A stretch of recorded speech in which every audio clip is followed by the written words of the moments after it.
গতকাল চলে গেছে হজরত মোহাম্মদ সাল্লাল্লাহু আলাইহি সাল্লামের জন্মদিন এবং কি একই দিনে উনি পৃথিবী থেকে মৃত্যুবরণ করেছে। এখন দেখেন এখানে কিছু বেদাতীরা আছে যারা জন্মদিন পালন করতেছে, খুশি হইতেছে যে রাসূল সাল্লাল্লাহু আলাইহি সাল্লাম এই দিনে এসেছেন, তাদের অনেক খুশি। আমি ধরলাম হ্যাঁ অনেক খুশি, কিন্তু উনি তো এই দিনে মৃত্যুবরণ করেছে। এই মৃত্যুবরণ করার কারণে তো কাউকে দেখলাম না কাঁদতে, কাউকে দেখলাম না মানে মন খারাপ হইতে।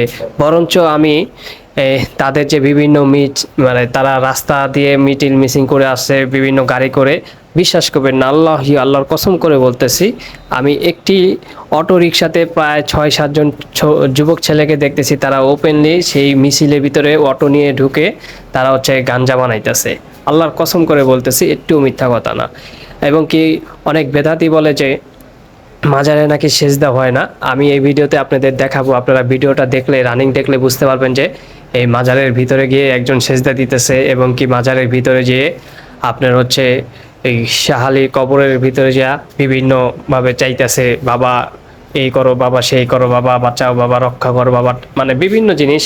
আসলে আমি আমার নিজের চোখে দেখছি এবং কি যেহেতু আমার বাসার কাছেই শাহালি মাজার, আমি প্রত্যেক মাসে ২-৩ বার হলেও ওদিক দিয়ে যাই। আমি বিশেষ করে যাই কবরস্থানে। যারা আমার পেজে সবসময় আসেন, আপনারা হয়তো জানেনই, আমি বিশেষ করে কবরস্থানে একটু বেশিই যাই।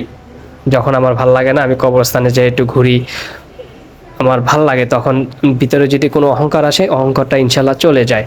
তো সেই সুবাদে আমার যাওয়া পরে, আর আমি ওদিক দিয়ে গেলেই আমি একটু হইলো একবার হইলো এই মাজারের ভিতরে হুকি মেরা যাই যে বেদাতিরা কি করে। এই বেদাতিরা মানববন্ধন করতেছে, তাদের মাজার কেন ভেঙে ফেলতেছে। হ্যাঁ, অনেক মাজার ভেঙছে, এটা আমি ভালো মনে করি, কারণ অনেক গ্রাম অঞ্চলে কিছু মাজার আছে, ওটা কোনো মাজার না, ওইখানে কোনো কবর টবর কিছুই পাবেন না, শুধু ওইখানে একটা ঘর বানায়, কবর বানায় একটা ব্যবসা সৃষ্টি করছে। আর বর্তমানে মাজার ভাঙ্গাটার পক্ষেও আমি না, বর্তমানে মাজার ভাঙ্গার পক্ষে না, কারণ আমাদের উচিত, যারা আমরা সঠিক দিন পালন করি তাদের সবারই উচিত যে তাদেরকে গিয়ে সঠিক দিনের দাওয়াতটা দিতে। যে এক সময় দেখবেন যে দাওয়াত দিতে দিতে এরা হয়তো আল্লাহ তাআলা যদি এদের তাকদিরে হেদায়েত লিখে থাকে, তাহলে এরা অবশ্যই হেদায়েত পাবে, তখন তারা এই কুফরি শিরকি কাজ থেকে বিরত থাকবে। তো সর্বপ্রথম আলেম ওলামাদেরকে উচিত হচ্ছে এদেরকে দাওয়াত দেওয়া, হিউজ পরিমাণ দাওয়াত দেওয়া। তাবলিগে যারা আছে তারা আপনারা দাওয়াত দিবেন, মাজারে যাবেন, গ্রুপ বেঁধে মাজারে যাবেন, যে তাদেরকে দাওয়াত দিবেন। দেখবেন দাওয়াত দিতে দিতে একসময় ইনশাল্লাহ আল্লাহ চাইতো তাদেরকে হেদায়েত দিবে। তারপরে দেখা যায় ২ বছর ৩ বছর দাওয়াত দেওয়ার পরে যদি ওনারা না শুধরায়, তখন মনে করেন মাজার এবার ভাঙবেন, তার সাথে আমিও থাকবো, তার সাথে অবশ্যই আমি শরিক থাকব, এবং যত বড়ই মাজার হোক ভেঙে এগুলো চুরচুর করে দেব। কিন্তু সর্বপ্রথম হচ্ছে আগে দাওয়াত দিতে হবে। দাওয়াত দিলে হয়তো এর ভিতরে অনেক মানুষ আল্লাহর দিনের পথে ফিরে আসতে পারে, সঠিক দিন তারা বুঝতে পারে। এই দেখেন মাজারে গেছে যে একটা ইজ্জত কি, তারাতে চুম্মা দিতেছে, এটা কোন ধরনের শিরিক? তারা চুম্মা দিতেছে, তারা ধরতেছে, মাথা মিলাইতেছে, মানে আসলে এটা কিন্তু একক তো নামাজ পড়ে না, বিশ্বাস করবেন কি জানি না। হযরত আলী জিন্দাবাদ, জিন্দাবাদ, জিন্দাবাদ। আসসালামু আলাইকুম।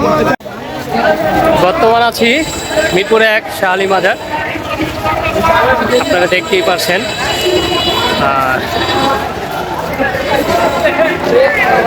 ওই পাশটায় অনেক মানুষ হচ্ছে মাজার যে বিভিন্ন জায়গায় ভাঙা হয়েছে, ভাঙতেছে, তার বিরুদ্ধে মানে একটা প্রতিবাদ সমাবেশ করতেছে। আসলে আমি তো মাজারের পক্ষেও না, আবার মাজার ভাঙার পক্ষেও না, কারণ আমার হিসাবে আমরা হচ্ছে মনে করেন যে মাজার না ভেঙে মাজার না ভেঙে আমরা এখানে এসে দাওয়াত, হিউজ পরিমাণ দাওয়াত দিই। দাওয়াত দিলে মনে করেন মানুষ ইনশাল্লাহ তারা দিনের পথে আসবে, হেদায়েতের পথে আসবে। আর আমরা যদি তা না করে মাজার ভাঙাচুরা করি, সেক্ষেত্রে দেখা গেছে যে এই মানুষগুলো আরও বেশি মাজার মানে তারা আমাদের প্রতি আরও বেশি করবে, ক্ষোভ প্রকাশ করবে, অনেক কিছুই করবে। তো আমাদের উচিত মাজার না ভেঙে আমাদের উচিত এখানে এসে সরাসরি তাদেরকে দাওয়াত দেওয়ার।